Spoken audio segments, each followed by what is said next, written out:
Showed you yesterday a problem with Labor's so-called green dream of the renewables transition.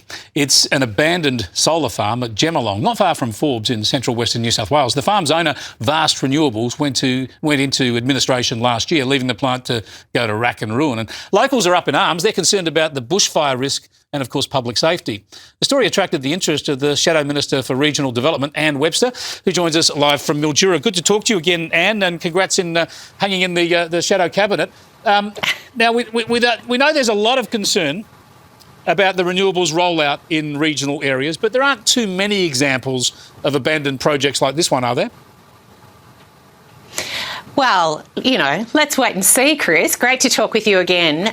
Mallee has many, many projects, and in fact, across Victoria, we have 21 of the largest foreign-owned wind and solar developments who've pulled in almost $5 billion in revenue and consumer subsidies. Who's paying those subsidies? Us. Yeah. And then today we find out that there's one of those foreign-owned companies, Iberdrola, which is developing the VNI West in my patch and owns other renewable developments. And they brought in over $600 million in 2023-24 and apparently paid no tax. Yeah. Where's the transparency? And then we've got Energy Connect, who have gone over budget, shock horror, $1.1 billion over, and they've now applied for us to pay. Where does this stop, and how many businesses will go under and leave properties just like the one you showed last night? Well, this is the worry, isn't it? There's so many taxpayer dollars involved in this, so many subsidies. For instance, we know a heap of hydrogen projects have sucked up the government subsidies and then they've scrapped them. So obviously our money disappears there on some of that. We don't get it all back. There must not be the incentives there either. When people have built these renewables plants, once they've got the subsidies, maybe they're not so interested in running them. Maybe they're happy to see some of them go to rack and ruin. Well, I personally think that there should be a bond-like process that applies to mining where sites need to be rehabilitated at the end of the mine life. There needs to be more responsibility taken by the companies and certainly by the government to ensure that taxpayers are just not bleeding out of their pockets dollar after dollar after dollar. My daughter showed me her energy bill today, $784 for 1 month. 1 month.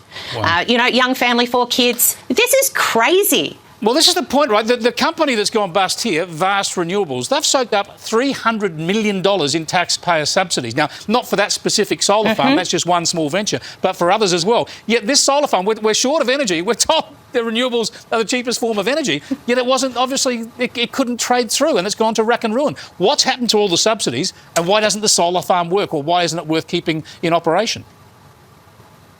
Absolutely. Excellent questions. I think there need to be some FOIs about all of these businesses and the taxes that they're not paying. Twiggy Forrest, hello. Australian dollars, our dollars, hard-earned, and are going towards these projects. And look, my farming community is still absolutely and rightfully angry about the process that the Victorian government has taken them through and taken away their rights. This is a schmozzle. There is no other way to describe it. Well, it's sad when you see just these solar projects when you are flying around the country and these massive solar farms that are popping up, and they absolutely are a blight on the landscape. And if you love the Australian landscape, and who doesn't, well, except possibly greenies, because they never get out to the country. Why would you want to destroy this beautiful scenery with things like solar farms or wind farms? Well, a scenic vista used to be regarded as part of the environment. Apparently now it isn't. We have ridges covered in these wind turbines. We have prime agricultural land in valleys covered by solar panels. And what we don't hear from the Greens is the long-term effects of the pollution. For example, solar panels leak out cadmium telluride. They leak out lead. These go into the soils. That's left there. It doesn't leach out. When we get rid of solar panels, we leave a huge environmental disaster behind. And these are areas which later we might want to use for growing food. In the case of wind turbines, they pollute very large areas with extraordinary dangerous chemicals. And instead of trying to dispose of these wind turbine blades, we bury them or we cut them up and bury them. And there is no industry at all where we can recycle these. So these are the worst possible decisions we could make for electricity in this country. We have plenty of energy. It is cheap energy. And there's nothing wrong with putting plant food into the atmosphere. There's nothing wrong with feeding the plants. Whereas these alternatives to energy, wind and solar, actually destroy plant life.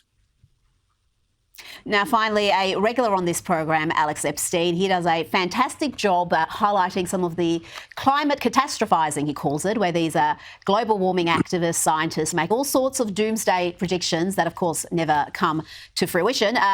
Remember, one of these was acid rain. It was going to kill all of us, Ian, acid rain. Let me read this extract from the New York Times to remind our viewers about what damage acid rain was going to do. Rainfall with an acidity level of vinegar has been reported in widely separated areas of the earth in recent years, and the trend towards more acidic rain has been accelerating. This is all from the New York Times. Back in 1979, Ian, what happened to acid rain? Why isn't it an issue anymore? Well, it's like all these catastrophe scare stories. They are blatantly wrong, and they're demonstrably wrong, and the science is wrong. Rain is acid. It always has been acid. We can measure it. And as soon as that acid rain hits rocks or hits the soil, it gets converted into slightly alkaline material, which then ends up in the oceans. The acid rain story. There is no other way to describe it. We were going to lose all the forests of Europe. Now, these forests did not get destroyed. What is destroying them now? Way to describe it. And solar farms in areas where there's very little wind, and solar areas in high latitudes where you've got very little sun. So these great scare campaigns have all shown to be wrong. We've had 2,000 years of people telling us the world's going to end by some great catastrophe. Now, if just one of these got it right, we wouldn't be here. Nuts is when we use taxpayer dollars like Obama's $2.2 billion solar plant in California that had to close after years of wasted money. I see solar working on somebody's home because it gets rid of the transmission lines and it can supplement their energy uses. But when you have these $2.2 billion solar plants, I mean, they just had to shut it down. Well, yeah, Google's Ivanpah plant was a disaster from the start. I've been writing about this since 2014 when it opened. It's really just an inefficient gas plant masquerading as a solar plant. It has outdated technology now. It has killed tens of thousands of birds who, when they fly through the field of mirrors, just literally burn. They're called streamers. And it's just another example of green junk. All this stuff is green junk. The Eiffel Tower-sized offshore wind turbines, Ivanpah, even the solar on homes. Taxpayers have to pay for that. That stuff it takes 20 to 30 years for those solar panels to pay off, and taxpayers are paying for that. And environmentalism shouldn't be a dirty word because people do care. You know, conservatives are conservationists, and they actually care about the wildlife. And these Democrats and these liberals, they don't care about wildlife. They don't care about like preserving nature. They only care about control and power and the grift, because Ivanpah was called a prolific executioner of wildlife, and it's a travesty. Steve Malloy, great to see you. We all know how they sell the so-called green energy transition, don't we? I mean, they don't tell you about the endless hikes in your power prices, and they don't tell you about how unreliable our energy supply has become, and they don't tell you about the land alienated, the bushland cleared, and the farming families surrendering the rights to their own land. No, they sell the green dream with sweetness and light. They sell it as part of a grand green dream, just like this video from the Clean Energy Corporation. It's now 10 years since we began investing in Australia's transition to net zero emissions. We can all be excited and inspired by the seismic shift that's occurring right now. However, it must continue at an even greater scale. Well, of course, it's wonderful and we've got to keep going, they say. But have a look at how it sometimes turns out. This is a solar farm, or what's left of a solar farm at Gemelong, not far from Forbes in central western New South Wales. The farm's owner, Vast Renewables, went into administration last year, and as you can see, the plant has gone to rack and ruin, leaving the locals none too pleased. This is not just rubbish laying here. There's a huge amount of money that's gone into this thing that's now just evaporated in smoke and taxpayer subsidy. Yeah, sure enough, there's plenty of your money involved. Before it went bust, Vast Renewables attracted hundreds of millions of dollars in government grants and subsidies for various renewables projects around the country, many of which have fallen over. You can see here what the Gemelong solar farm looked like a few years ago, and you can see how it looks now, how your taxpayer subsidies turned out in the real world. Locals are worried about the abandoned site left behind and the risk of bushfires, especially after a fire last year at the Wellington solar farm, a short drive to the east.